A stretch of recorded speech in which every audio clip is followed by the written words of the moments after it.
Hello, my name is Indica, and I'm going to be reviewing the graphic novel Saga by Brian K. Vaughan and Fiona Staples, published by Image Comics. Saga is the story of two soldiers from opposite sides of a long-lasting galactic war who fall in love and risk everything to have a child and live happily as a family. Saga is 164 pages of amazing art and story, and honestly, I just can't even explain it all without you reading it for yourself.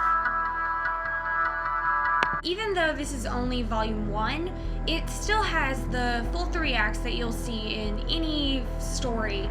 Act 1 ends very early, around page 37, when Alana and Marco, the main characters, decide to go find the mythical rocket ship Forest to hopefully get off the planet. Act 2 ends around page 153 when they actually make it onto one of the rocket ships in the rocket ship Forest and are able to escape the planet that they've been on. There is a bit of a wrap-up before the end of the novel where Marco's parents actually appear, but it leaves it on a bit of a cliffhanger, which is really good for wanting to buy the next novel. Now, the entire story is narrated by Hazel, who is actually just a baby within the first issue. So the main characters are actually her parents, Marco and Alana, who are traveling across the planet Cleve to find the mythical rocket ship Forest. While their main goal is simply to survive and to keep their daughter alive, they both have many side goals within themselves, such as Marco's goal to become a pacifist. In addition to those characters, there is also Prince Robot 4, who's sent by his father to capture and kill Alana and Marco. He doesn't really want to do it at first, but when he finds out that his wife is pregnant, he starts becoming more invested in this idea, since as soon as he's done, he can go home to her.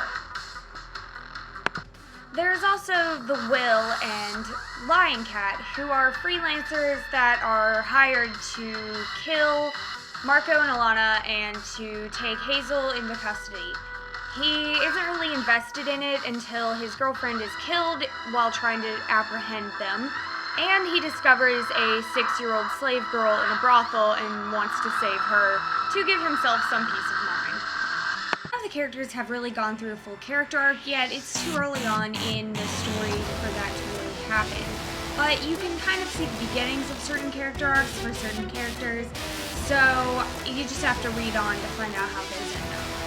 Saga also uses transitions very well to help guide you through the story. It's very clear whenever an act ends and a new one begins, or when the scenes change or anything like that, as they always happen on a new page. It's a very good tactic to keep things clear, especially for people who might not be familiar with the way comics are formatted.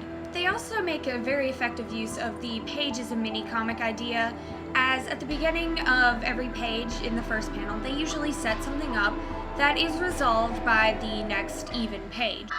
Now, both the author and the illustrator do a very good job of directing you through the story and using transitions that will pull you through literally. In fact, the only time that the flow is ever disrupted is the initial page where they run into the rocket ship tree, and that page is actually, you have to flip the book to the side to see it all. And it's incredibly effective to show just how big the rocket ship tree is. Now, I would definitely recommend Saga to both my classmates and my friends, really anyone who reads and is interested in fantasy or science fiction. You don't have to be a fan of comics to enjoy it, but honestly, it will make you start to like comics.